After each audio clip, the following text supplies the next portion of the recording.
Entre paredes antigas que o tempo tentou apagar, ainda ecoam histórias que nunca deveriam ter sido encontradas. Memórias perdidas, segredos guardados à força e acontecimentos que sobreviveram apenas em sussurros. Aqui, cada relato esquecido volta à luz. Seja bem-vindo a O Casarão Esquecido.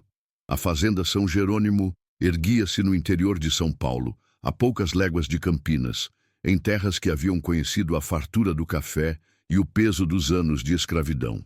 Era 1923, quando o engenheiro Álvaro Penteado chegou àquela propriedade a pedido do novo dono, que desejava avaliar a estrutura antes de reformar o casarão. O que Álvaro encontrou nos registros da fazenda, anotações em cadernos antigos, cartas amareladas, relatos orais dos poucos moradores que ainda restavam, foi uma história que ele jamais esqueceria.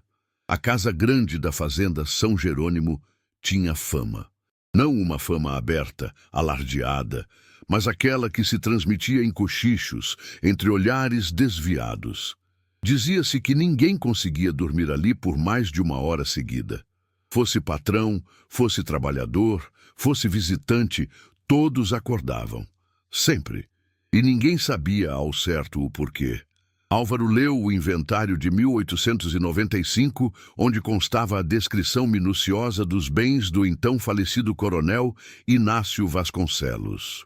Entre móveis de jacarandá, pratarias e terras extensas, havia uma nota curiosa, riscada posteriormente com tinta preta. A casa grande necessita de reparos urgentes no sistema de sinos. Que sinos eram aqueles? Por que a menção fora apagada? O engenheiro entrevistou Dona Lucinda, uma senhora de 83 anos que vivera na fazenda como agregada desde menina. Ela falava devagar, escolhendo cada palavra. Ninguém dormia, moço. Era assim mesmo. A gente fechava os olhos e logo acordava. Minha mãe dizia que era coisa da casa, mas tinha uma razão. Sempre teve. Ela não quis dizer mais nada naquele dia. Álvaro percorreu os cômodos da casa grande. As paredes grossas de taipa exibiam rachaduras que desenhavam mapas de antigas umidades. Os assoalhos rangiam sob seus passos. As janelas voltadas para o terreiro ainda guardavam a vista das senzalas desativadas, agora ocupadas por famílias de colonos. Havia uma tristeza suspensa no ar, densa como a poeira que cobria os móveis deixados para trás.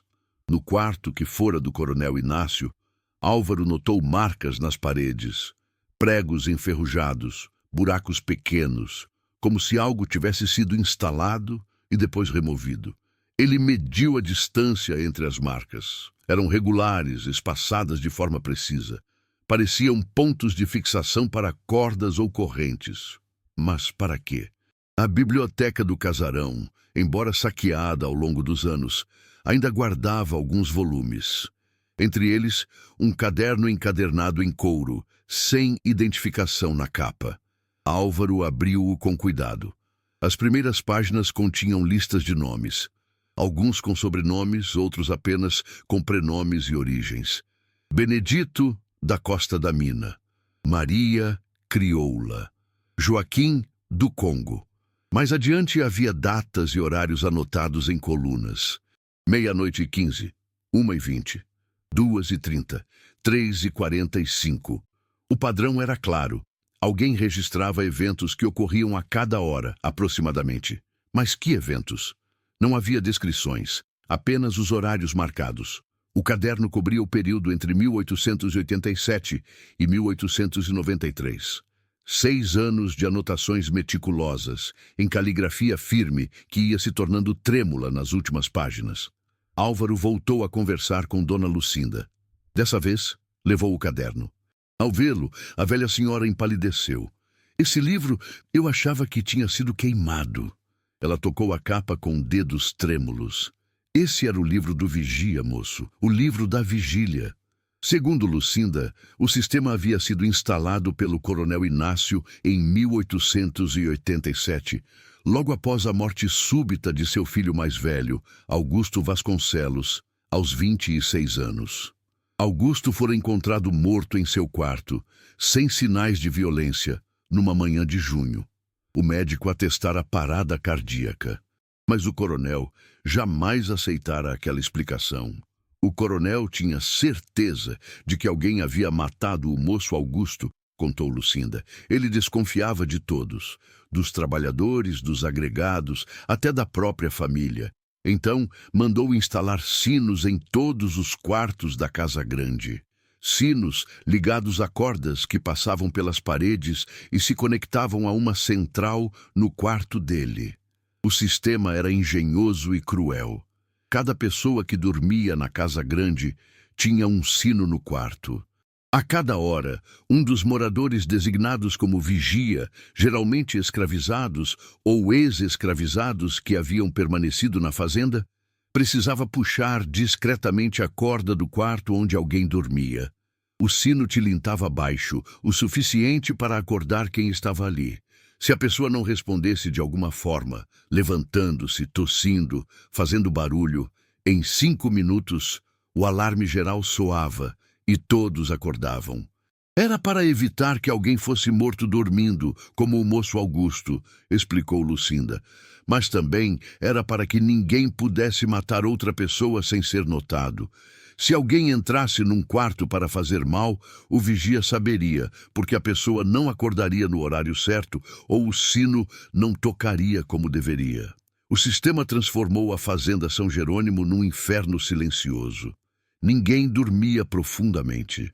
Todos viviam num estado de semivigília, acordando a cada hora, esperando o toque do sino, respondendo com um pequeno ruído, voltando a dormir. As crianças choravam. Os adultos adoeciam. Houve casos de colapso nervoso, mas o coronel Inácio era inflexível. Enquanto o assassino de meu filho não for descoberto, dizia ele, todos permanecerão alertas. Os anos passaram. Ninguém foi descoberto, ninguém confessou. E o sistema continuou. Álvaro encontrou cartas escritas pela esposa do coronel, Dona Feliciana Vasconcelos, endereçadas a uma prima em São Paulo. Numa delas, datada de março de 1889, ela escrevia: "Já não aguento mais, prima querida. Faz 2 anos que não durmo uma noite inteira. Todos aqui parecem espectros, vagando pelos corredores de olhos fundos e rostos pálidos. Meu marido enlouqueceu de tanto desconfiar. Ele vê assassinos em cada sombra. Eu mesma já pensei em partir, mas a vergonha me prende aqui." O engenheiro procurou registros médicos na cidade próxima. No arquivo da Santa Casa, encontrou referências a pacientes vindos da fazenda São Jerônimo entre 1887 e 1893. Exaustão nervosa, insônia crônica, alucinações, 2 casos de tentativa de suicídio. O médico que atendia a fazenda anotara numa ficha de 1891, ambiente insalubre para a saúde mental. Sugiro mudança urgente nas condições de repouso. Mas a mudança só veio em 1893, quando o coronel Inácio sofreu um derrame e ficou parcialmente paralisado. Incapaz de manter o controle férreo sobre a propriedade, ele foi levado para a cidade por ordem de seus filhos sobreviventes. O sistema de sinos foi desativado, as cordas foram cortadas, os sinos foram retirados. A casa grande, enfim, poderia dormir, mas não dormiu. Dona Lucinda contou que mesmo após a remoção dos sinos, as pessoas continuavam acordando. Era como se o corpo tivesse aprendido a não dormir, disse ela. A gente fechava os olhos e 1 hora depois acordava sobressaltado, procurando o som do sino que não vinha mais. Isso durou anos. Alguns nunca mais conseguiram dormir direito. Álvaro ouviu histórias de trabalhadores que pediram demissão, de famílias que se mudaram, de agregados que preferiram a incerteza da estrada à certeza da insônia. A fazenda passou por vários donos nas décadas seguintes. Nenhum ficou por muito tempo. Todos relatavam a mesma coisa: a sensação de que não se conseguia descansar ali. O engenheiro queria entender a origem de tudo. Por que Augusto Vasconcelos havia morrido? Será que havia mesmo sido assassinato? Ou apenas a paranoia de um pai que não aceitava a perda do filho? Num arquivo da paróquia local, Álvaro encontrou o registro de óbito de Augusto. Morte natural, atestada pelo médico da região. Mas, na margem do documento, alguém havia anotado a lápis anos depois. Consultar processo criminal, Comarca de Campinas, 1895. O processo criminal existia, embora incompleto. Tratava-se de uma investigação aberta pela família Vasconcelos após a morte do coronel Inácio, em 1895. Os herdeiros haviam tentado descobrir se havia fundamento nas suspeitas do patriarca. O inquérito incluía depoimentos de ex-escravizados, agregados e familiares. Num dos depoimentos mais longos, um homem chamado Domingos Pereira, que fora feitoria na fazenda até 1888, declarou: "Eu sei de uma coisa que aconteceu na noite em que o moço Augusto morreu, mas tenho medo de falar, porque envolve gente importante." O escrivão anotou que Domingos parecia aterrorizado. Ele foi pressionado a falar, mas recusou-se. Dias depois, deixou a comarca. Nunca mais foi encontrado. Seu depoimento ficou pela metade. Outro depoimento chamou a atenção de Álvaro. Era de uma mulher chamada Benedita, que trabalhara na Casa Grande como mucama. Ela declarou: "O moço Augusto tinha um segredo. Ele ajudava a gente a fugir. Não sei se a família sabia. Ele escondia pessoas na fazenda à noite e ajudava elas a seguirem caminho. Eu vi, mas nunca falei nada." A informação era explosiva. Augusto Vasconcelos, filho de um senhor de escravos, estaria envolvido com a fuga de escravizados. Em 1887, a abolição estava próxima, mas ainda não havia ocorrido. Ajudar escravizados a fugirem era crime grave. Se o coronel Inácio tivesse descoberto, a consequência seria devastadora. Álvaro encontrou mais pistas num baú esquecido no sótão. Entre roupas roídas por traças e documentos empoeirados, havia cartas trocadas entre Augusto e um abolicionista de Campinas. As cartas eram cifradas, mas algumas frases eram claras. "A próxima remessa chegará na lua nova. Tenha cuidado com o feitor. A casa está sendo vigiada." Parecia evidente que Augusto participava de uma rede clandestina de fuga. A fazenda São Jerônimo seria um ponto intermediário, onde escravizados fugidos passavam a noite antes de seguir para regiões mais seguras. Mas isso também significava que Augusto vivia em constante perigo. Havia quem quisesse impedi-lo. Havia quem pudesse matá-lo para proteger interesses ou para silenciá-lo. Álvaro voltou aos depoimentos do processo. Havia um nome que aparecia várias vezes de forma indireta: Salvador Tavares, o capataz da fazenda. Ele era descrito como um homem violento, leal ao coronel Inácio e conhecido por punir severamente qualquer tentativa de fuga. Numa carta anônima incluída no processo, alguém escrevera: Salvador sabia do que Augusto fazia. E Salvador era capaz de qualquer coisa para agradar o coronel. Mas Salvador Tavares nunca foi interrogado formalmente. Ele morrera em 1894, um ano antes da abertura do processo, em circunstâncias que o registro descrevia apenas como acidente de trabalho. Não havia detalhes. A história começava a se desenhar na mente de Álvaro. Augusto Vasconcelos, movido por convicções abolicionistas, ajudava escravizados a fugirem secretamente da própria fazenda do pai. Salvador Tavares descobriu. Talvez tenha confrontado Augusto. Talvez tenha decidido silenciá-lo. A morte poderia ter sido envenenamento, asfixia suave, qualquer método que não deixasse marcas evidentes. O coronel Inácio, sem saber do envolvimento do filho com os abolicionistas, interpretou a morte como assassinato.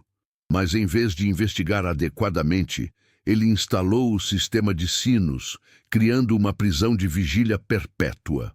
A paranoia do patriarca transformou a fazenda inteira num cárcere insone, onde todos pagavam por um crime que talvez tivesse sido cometido pelo próprio capataz de confiança do coronel. E Salvador Tavares? Teria vivido com a consciência do que fizera? Teria sido o acidente de 1894 realmente um acidente ou uma vingança tardia de alguém que sabia a verdade? Álvaro conversou novamente com Dona Lucinda. Ele lhe contou suas descobertas. Ela ouviu em silêncio, com os olhos marejados. Quando ele terminou, ela suspirou fundo. Eu sabia de parte disso, confessou ela. Minha mãe me contou pouco antes de morrer. Ela ajudava o moço Augusto. Levava comida para os fugitivos que ele escondia no paiol. Na noite em que ele morreu, minha mãe disse que ouviu vozes no quarto dele, vozes alteradas. Depois, silêncio. De manhã, ele estava morto. Sua mãe viu quem estava no quarto? Perguntou Álvaro. Ela viu Salvador saindo, mas nunca teve coragem de falar. Salvador era perigoso, e o coronel confiava nele cegamente. E o sistema de sinos? O coronel instalou aquilo para proteger os outros ou para vigiar todos? As duas coisas, moço. Ele queria que o assassino de Augusto fosse pego, mas também queria que ninguém mais fizesse o que Augusto fez. Ele nunca soube que o próprio filho era abolicionista. Se soubesse, talvez tivesse matado o menino com as próprias mãos. Álvaro entendeu, então, a profundidade da tragédia. O coronel Inácio, ao instalar aquele sistema, não estava apenas punindo um assassino desconhecido. Estava, sem saber, punindo a memória do filho, castigando todos ao redor por uma desobediência que ele jamais compreenderia. E todos, escravizados, libertos, agregados, familiares, viveram 6 anos no inferno, criado pela junção de culpa, medo e ignorância. Mas havia ainda um mistério que Álvaro não conseguia decifrar. Por que, mesmo após a remoção dos sinos, as pessoas continuavam acordando a cada hora? Seria apenas condicionamento psicológico? Ele investigou a estrutura física da casa, mediu as paredes, examinou as fundações, checou o sistema hidráulico rudimentar e então descobriu algo perturbador. A Casa Grande da Fazenda São Jerônimo fora construída em 1831, sobre as ruínas de uma capela abandonada. Na época da construção, os trabalhadores haviam relatado encontrar ossadas enterradas no local. O engenheiro responsável, segundo consta nos registros da paróquia, decidiu não remover os ossos, apenas cobri-los com terra e erguer a casa por cima. Não havia nada de sobrenatural nisso. Mas havia uma realidade perturbadora. A Casa Grande fora erguida sobre um cemitério não oficial, onde provavelmente jaziam corpos de escravizados mortos na antiga propriedade que existira ali antes. Álvaro encontrou um relato de um padre que visitara a fazenda em 1875.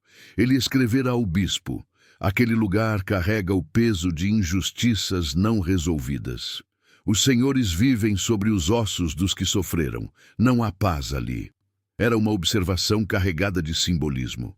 A Casa Grande, erguida sobre os restos mortais de pessoas escravizadas, era a metáfora perfeita da sociedade que a construíra, e o sistema de vigília perpétua, instalado pelo coronel Inácio, era a manifestação física da culpa coletiva que nunca fora admitida.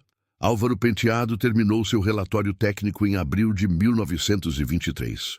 Ele recomendou ao novo dono que a Casa Grande fosse demolida, não por razões estruturais, a construção ainda era sólida, mas por razões que ele chamou de históricas e humanitárias. Ele escreveu: este casarão guarda em suas paredes memórias que não podem ser apagadas com reforma. O peso do que aconteceu aqui permanecerá, independentemente de pintura ou consertos. O novo dono não aceitou a sugestão. Reformou a casa. Morou ali por 3 meses. Então a vendeu, sem explicar o motivo. O comprador seguinte ficou menos tempo ainda. Nas décadas seguintes, a Fazenda São Jerônimo passou por mais de 20 proprietários diferentes. todos relataram a mesma coisa, embora nem todos admitissem publicamente. Era impossível dormir ali por mais de 1 hora seguida. Não havia sinos, não havia cordas, não havia vigias. Mas algo, talvez a memória da casa, talvez o peso da história, talvez apenas o condicionamento psicológico passado de geração em geração entre os trabalhadores que ali permaneceram, fazia com que o sono fosse sempre interrompido. Em 1957, a Casa Grande foi finalmente demolida. No terreno, construíram uma escola rural. As crianças que estudavam ali relatavam que, durante as aulas, às vezes ouviam sons estranhos vindos das paredes, tintinidos leves, como de sinos distantes. Os professores diziam que era o vento, mas as crianças sabiam que não era. Dona Lucinda morreu em 1948, aos 108 anos. Em seu testamento, deixou um envelope lacrado para ser aberto 50 anos após sua morte. Quando o envelope foi aberto em 1998, havia dentro dele uma única folha de papel, com um texto escrito à mão. Para quem ler isto, não julguem minha família pelo que fizeram. Eles eram produtos do tempo deles. Mas saibam que houve sim quem tentou fazer diferente. O moço Augusto era bom. Ele morreu tentando ajudar e nunca teve justiça. Essa é a verdade que eu levo para o túmulo, mas que agora deixo escrita. Que Deus perdoe todos nós. O envelope continha também uma lista de 23 nomes. Nomes de escravizados que haviam passado pela fazenda São Jerônimo e conseguido fugir com a ajuda de Augusto Vasconcelos entre 1885 e 1887. Alguns dos nomes correspondiam aos que estavam no caderno do vigia. Outros eram desconhecidos. Pesquisadores que tiveram acesso à lista conseguiram rastrear descendentes de alguns daqueles fugitivos. Muitos se estabeleceram em quilombos no interior de Minas Gerais e São Paulo. Alguns formaram comunidades prósperas. E todos guardavam, em suas histórias orais, a memória de um moço branco da fazenda que os ajudara a escapar. O nome Augusto Vasconcelos, no entanto, não constava em nenhum documento oficial relacionado ao movimento abolicionista. Sua participação fora completamente apagada da história. Talvez por vergonha da família, talvez por medo, talvez porque heróis anônimos raramente têm seu nome preservado. Hoje, no local onde ficava a Fazenda São Jerônimo, resta apenas a escola rural e uma pequena capela construída nos anos 1970. Na praça em frente à capela, há uma placa que diz: aqui existiu a Fazenda São Jerônimo, 1831-1957. Nada mais. Mas, entre os moradores mais antigos da região, circula uma história. Dizem que, se você passar uma noite naquela área, não conseguirá dormir por mais de 1 hora seguida. Não há explicação, não há barulho, não há nada de anormal. Apenas uma inquietação que toma conta de quem tenta descansar ali.